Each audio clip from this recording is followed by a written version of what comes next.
Damos comienzo con nuestras clases virtuales del día de hoy, jueves 26 de noviembre, en donde estaremos trabajando las materias de español, matemáticas e historia. Comencemos.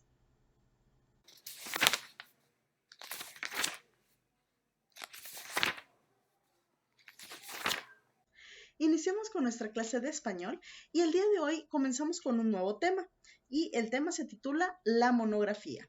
Anteriormente ya habíamos hablado un poquito sobre la monografía, ahora vamos a trabajar lo que es el concepto, ¿de acuerdo? La actividad de hoy va a ser copiar este concepto en tu libreta. La monografía.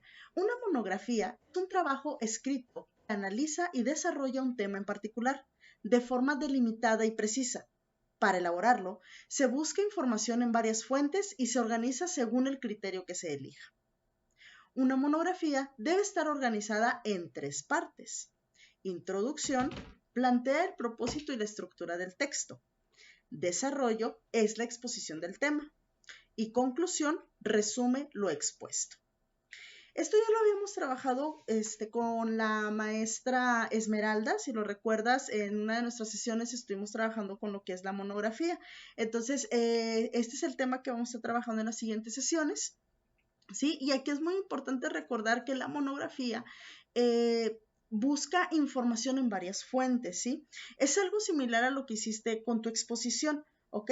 Muchos de ustedes al momento de hacer su exposición tuvieron que elaborarla con base en información de diferentes fuentes, estuvo organizada, realizaron una introducción donde están planteando el propósito. ¿Qué significa esto? Significa que tú tienes que decirle a los que te están escuchando, a tu auditorio, si tienes que explicarles de qué se trata el tema del que vas a hablar. ¿Ok? Y la estructura del texto, es decir, ustedes pueden mencionar, bueno, a continuación vamos a hablar sobre las vacunas, ya que es importante que conozcan este tema, etcétera, ¿sí? Y la estructura del texto sería, pues aquí vamos, a continuación les voy a presentar algunas información con base en revistas científicas o a lo mejor una entrevista de un científico, no sé, pueden ser varias cosas de estructura del texto. Después el desarrollo, que es la exposición del tema, es donde pues vas a explicar todo el tema. Y finalmente la conclusión es un pequeño resumen de todo lo que hablaste. ¿Ok? Muy bien, entonces te recuerdo que la actividad sería copiar este concepto y subirlo a la plataforma de Google Classroom y con esto estaríamos concluyendo la clase de español del día de hoy. Pasemos a la siguiente asignatura.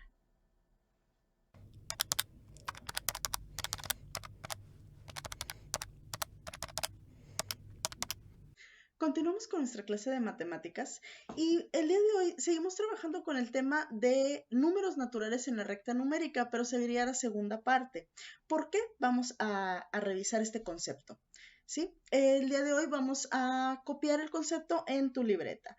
Y pues lo que vamos a ver es una variante a lo que estuvimos viendo las 2 clases anteriores. Vamos a revisar el concepto. Para localizar números en una recta dada, se debe identificar cómo se dividió.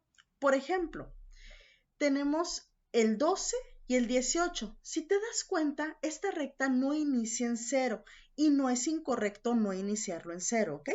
¿Sí? Aquí me están dando el 12 y el 18. Y dice, entre 12 y 18 hay 6 unidades. La mitad de 6 es 3. Por lo tanto, el número que está entre el 12 y el 18 es 12 más 3, 15. Lo voy a explicar. Aquí, por ejemplo, si yo quiero saber qué número se coloca en la parte de en medio, ¿sí? Pues primero debemos identificar qué números nos están dando. Aquí en medio deben de estar acomodados el 13, el 14, el 15, el 16 y el 17, ¿ok? Entonces, para poder saber cuál es la distancia que tiene que tener cada uno de ellos, primero debo de medir la distancia entre el 12 y el 18. Después se determina, ¿sí? ¿Cuántas unidades hay entre estos 2 números? En este caso son 6, ¿sí? Son 6 números los que hay entre el 12 y el 18. Ahora, la mitad de esos 6 números sería 3, ¿sí? Entonces, ¿cuál es el tercer número? 12, 13, 14, 15, ¿sí? Sería el 15. Entonces, a la mitad de esto va el 15. Lo anterior se puede comprobar en la siguiente recta numérica y aquí te lo muestro, ¿sí? Tengo el 12, tengo el 18, ya que está 13, 14, 15, 16, 17, ¿sí? Tenemos un total de 5 números en la parte del medio y hay 6 unidades, 1, 2, 3, 4, 5, 6, ¿sí? Entonces, ¿qué es lo que hacemos? Se mide el total entre el 12 y el 18, se divide en 6 partes iguales y se localizan los números faltantes.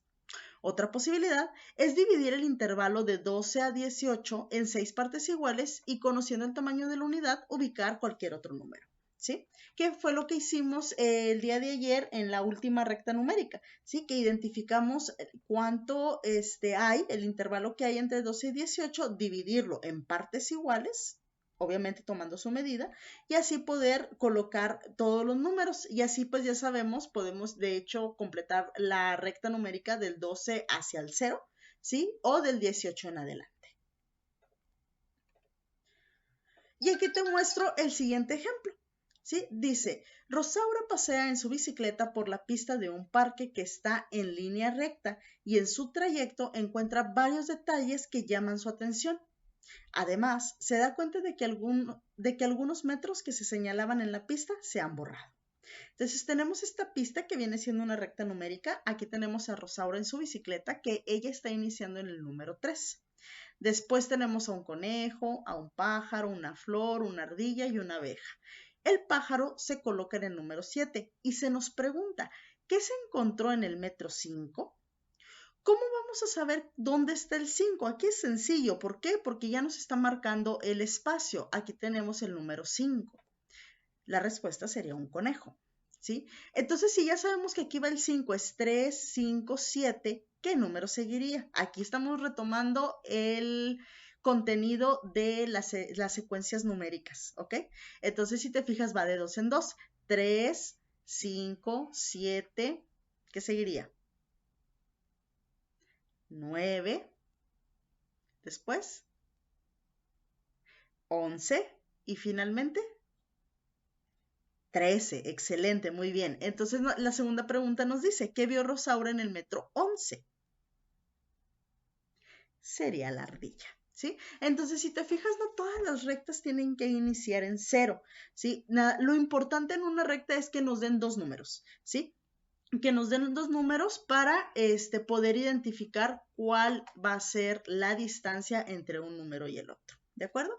Entonces, es importante que copies en tu libreta este concepto, esta segunda parte del concepto, ya que el día de mañana estaremos trabajando con el desafío matemático que corresponde a este concepto.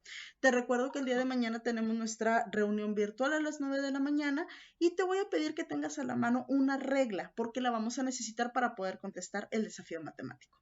No olvides subir tu fotografía a Google Classroom y con esto estaríamos concluyendo nuestra clase de matemáticas del día de hoy. Pasemos a la siguiente asignatura.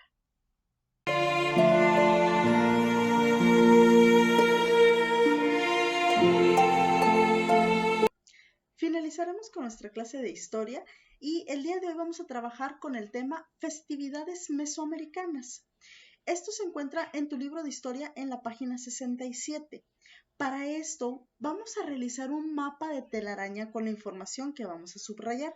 Así que primero vamos a pasar al libro y posteriormente vamos a realizar el mapa. Te voy a ayudar a irlo llenando, ¿de acuerdo? Muy bien, tenemos entonces aquí festividades.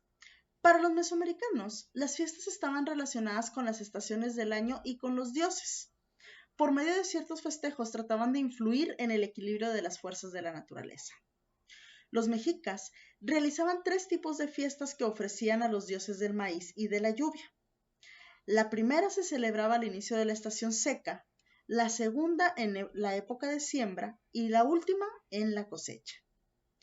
Además, en los días correspondientes al mes de abril, uno de los más secos, hacían sacrificios de niños porque pensaban que su muerte era un intercambio con los dioses para que les mandara la lluvia. La música fue de gran importancia en el mundo mesoamericano, pues ejercía un papel destacado en los rituales. De su carácter mítico existen numerosos testimonios en crónicas, códices y pinturas murales. Además se contaba con varios instrumentos musicales para su ejecución. Desde la época mesoamericana se consumían bebidas alcohólicas. En aquel tiempo se tenían normas muy estrictas para tomarlas y se consumían en un contexto básicamente ritual. Una de las bebidas más destacadas era el pulque. Las festividades relacionadas con los muertos se realizaban 2 veces al año, una durante el actual mes de julio, cuando se cortaba un árbol llamado socotl, al que se le quitaba la corteza y se adornaba con flores, haciéndole ofrendas y reverencias. Y la otra celebración se llevaba a cabo en el actual mes de agosto, en la que se realizaban ceremonias alrededor del tronco de socotl, al que se ofrecían grandes comidas y sacrificios humanos, mientras cantaban y danzaban adornados con plumas. En esta ocasión, elaboraban altares recordando a los familiares difuntos, antecedentes a nuestras actuales ofrendas del Día de Muertos. Entonces, si te fijas, tenemos bastantes celebraciones que realizaban, ¿sí? Y si te das cuenta, pues son celebraciones que hoy en día aún llevamos, ¿sí? Se festejan fiestas relacionadas a las estaciones del año. Por ejemplo, sabemos que tenemos el día 21 de marzo, que es un día festivo, porque pues es el natalicio de Don Benito Juárez, pero además es el inicio de la primavera, ¿sí? Y pues siempre realizamos nuestras festividades. Lo que viene siendo el festejo, el festival de primavera, se eligen al rey y a la reina de primavera, ¿sí? Se hace pues toda la asamblea, la kermés, etcétera, ¿sí? También en ocasiones pues celebramos algunas estaciones del año, como mencionaba pues la primavera, también el otoño, pues nos ponemos todos, pues empezamos a sacar nuestros abrigos, empezamos a hacer diferentes cosas para celebrar cada una de las estaciones. Ahora la música, aquí lo hacían en rituales específicamente, ¿sí? Para eso se utilizaba la música, pero hoy en día, pues nosotros hacemos nuestros rituales, se podría decir así, que pues más que nada son nuestras celebraciones, por ejemplo, un cumpleaños, un bautizo, un nacimiento, ¿sí? Entonces todo esto, pues normalmente lo acompañamos con música. ¿Y qué va de la mano con la música? Pues el consumo de bebidas alcohólicas, obviamente para los adultos, ¿sí? Aquí en este caso en Mesoamérica, lo hacían estrictamente para los rituales, ¿ok? Y una de las bebidas más destacadas era el pulque. Ahora, también algo que llama mucho la atención son las festividades relacionadas con los muertos, y es desde ellos donde procede esta festividad que nosotros realizamos el Día de Muertos y pues nuestros altares hacia ellos. Muy bien, entonces con esta información vamos a pasar a tu libreta y vamos a realizar un mapa de telaraña, ¿ok? Ya lo hemos trabajado anteriormente. Aquí te voy a mostrar el ejemplo. El mapa de telaraña quedaría de esta manera, ¿sí? Entonces vamos a irlo llenando juntos, ¿de acuerdo? Puedes ir pausando el video o si gustas puedes ver cómo lo voy llenando y al final pausarlo para copiarlo, ¿de acuerdo? Como tú gustes. Entonces tenemos las festividades. Vamos a empezar aquí en esta escribiendo lo que es la estación seca, que es una de las festividades que mencionan. Después tenemos también lo que es la época de siembra.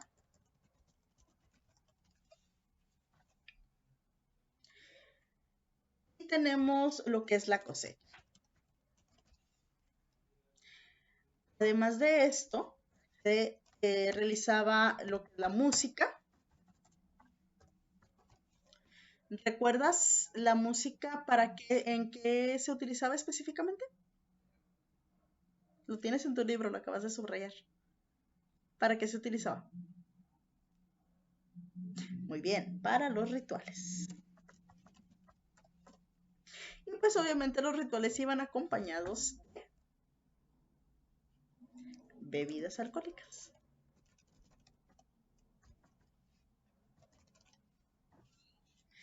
Y estas bebidas alcohólicas, hay una en específico, o la que más se destacaba, ¿cómo se llamaba?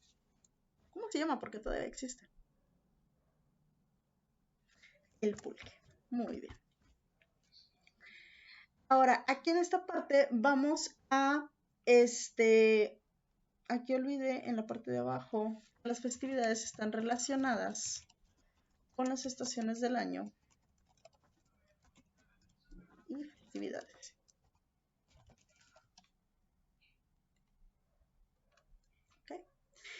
nos falta aquí las dos celebraciones. ¿Cuáles son las que nos faltan? Las últimas dos que se mencionan. Día de Muertos, muy bien.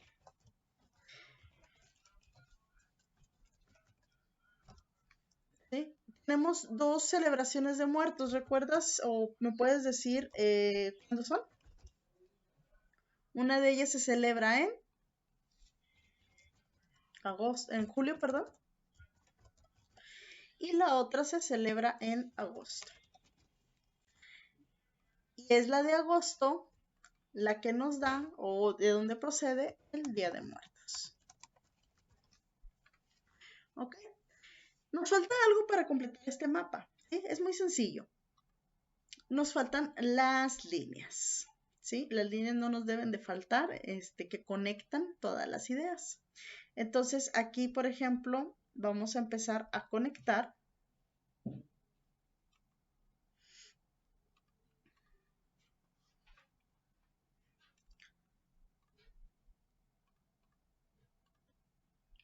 conectamos las ideas y las vamos recordando, las festividades relacionadas con las estaciones del año y festividades, lo que es la estación seca, la época de siembra,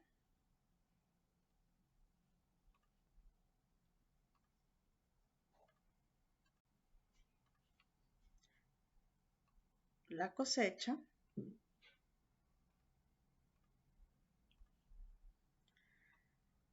la música. La música se usa en los rituales, se consumen bebidas alcohólicas, la más reconocida es el pulque, y tenemos lo que es las festividades de muertos, que son dos.